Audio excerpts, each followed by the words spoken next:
What is the playoff committee thinking? Let's go.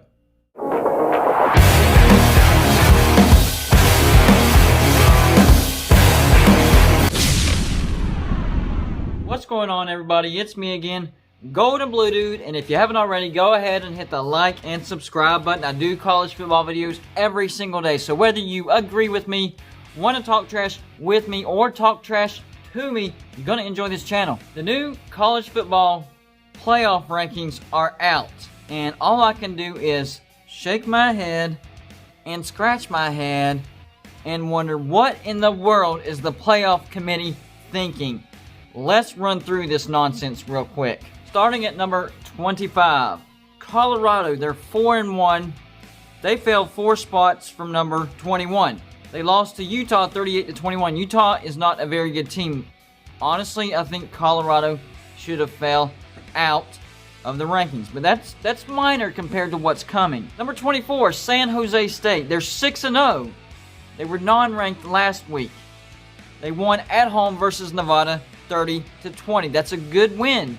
Nevada was a one-loss team. They were 6-1 at the time. Now they're 6-2. Yeah, I think San Jose deserves that number 24 ranking, but I don't like that Buffalo is not in the playoff rankings. There's a problem there.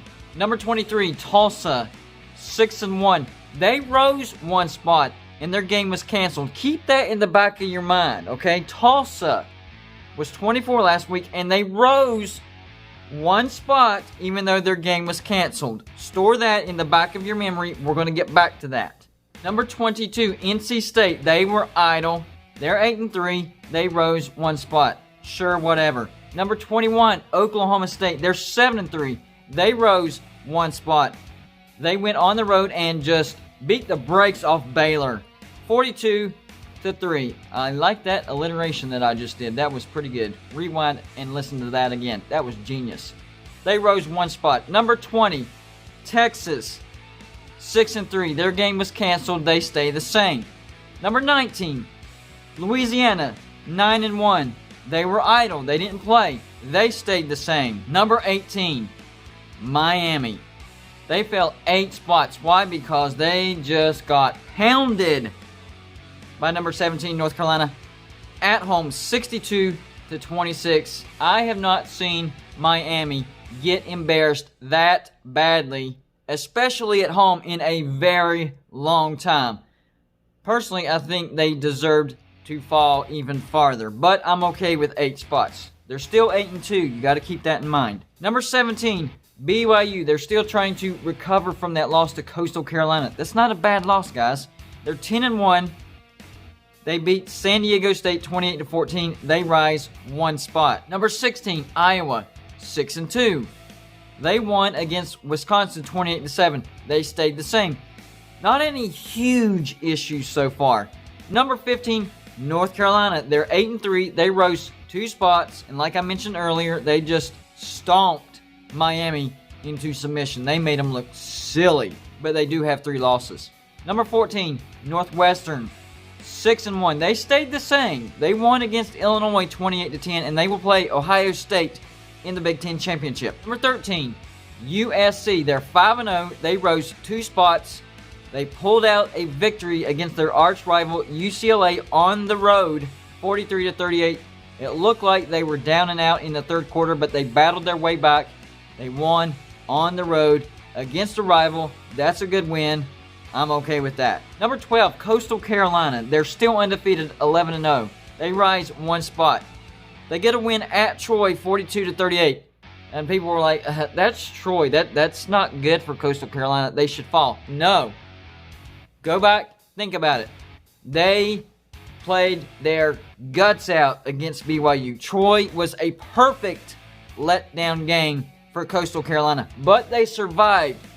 And that's a big deal. That's actually a great win after coming off an emotional win against BYU. To go on the road, Troy's not a good team, but you avoided a letdown upset. Well done, Coastal Carolina.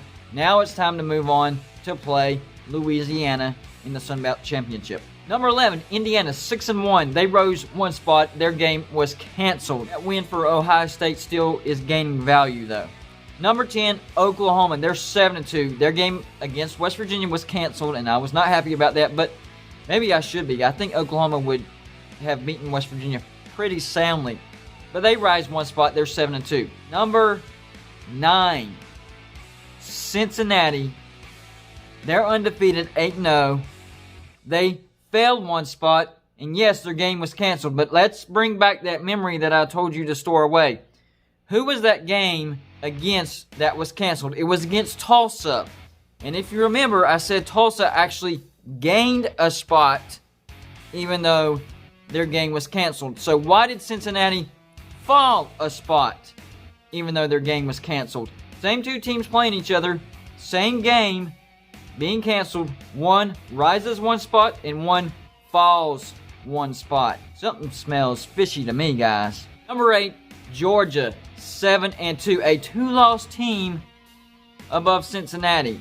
They rise one spot. A good win on the road against number 25 Missouri, 49-14. But Missouri's 5-4. Should they have actually been ranked? Is that win as good as it looked? I don't think so. Number 7, Florida, 8-2. They just lost to LSU 37-34 because of a bonehead penalty, and they only fall one spot, and they're still ahead of Cincinnati. This is ridiculous. Number 6, Iowa State, 8-2. They didn't play. They rose one spot. Oh, wait a minute. Iowa State rises one spot. They didn't play. Tulsa rose one spot, the opponent of Cincinnati, and they didn't get to play. Cincinnati falls one spot. You can't tell me that the playoff committee is not trying to bury Cincinnati for no reason. They are. Just admit it. And the top 5 are basically the same. Texas A&M, 7-1. Their game was postponed to this Saturday. Number 4, Ohio State, 5-0. Their game got canceled, but they will play in the Big Ten Championship against Northwestern. In my opinion, unless they beat Northwestern by at least 3 touchdowns, they do not deserve to be in the playoffs. They have not passed the eye test yet. Number 3, Clemson, 9-1. They were idle. They will take on Notre Dame, who is their only loss this year, and it was in overtime, so I guarantee it. If Clemson wins this game, they're in. If they don't, they could still be in. They would just need some help elsewhere. Main thing, Clemson, win, and you're in. Number 2, Notre Dame, they're 10-0. They were idle as well. They'll be playing Clemson. I think Notre Dame is in no matter what. I mean, I think even if Clemson beats them by 3 touchdowns, Notre Dame is still in. I mean, if it gets ridiculous like 40, 50 points, maybe not. But their only loss would be to Clemson, a team who they had already beaten. I think it's safe to say that Notre Dame is in. Number 1, Alabama, 10-0. Great win in Arkansas, 52-3. Look, Alabama is just a notch, maybe 2 notches above everybody else. I think the only teams that could even give them a fight would be Notre Dame and Clemson. No, not Ohio State. Definitely not Texas A&M. That already happened. Texas A&M got whooped. Florida got beat by Texas A&M, and they only fell one spot. And the line that opened on that SEC championship game was 17, and it's fell to 13.5. Is there something that I'm not seeing? This is going to be a close game. I don't think so. I have Alabama over Florida by 4 touchdowns. Florida should have fallen out of the top 10. And the fact that they're above Cincinnati is ridiculous. The fact that Georgia is above Cincinnati is ridiculous. I have lost all faith and hope in the college football playoff committee. I still love college football. I'm still going to do videos. But the committee, man, you guys, y'all have issues. We can definitely tell you have an agenda, and it's all about the money. It's not really about who's the best, who's better than who, really comparing resumes. It is not about that at all. So take that off the rule book. Stop pretending like that's what it's about, because it's not, and you keep showing it week after week. That's all I got for you for this show. Like and subscribe if you haven't already, and I'll see you on my next show.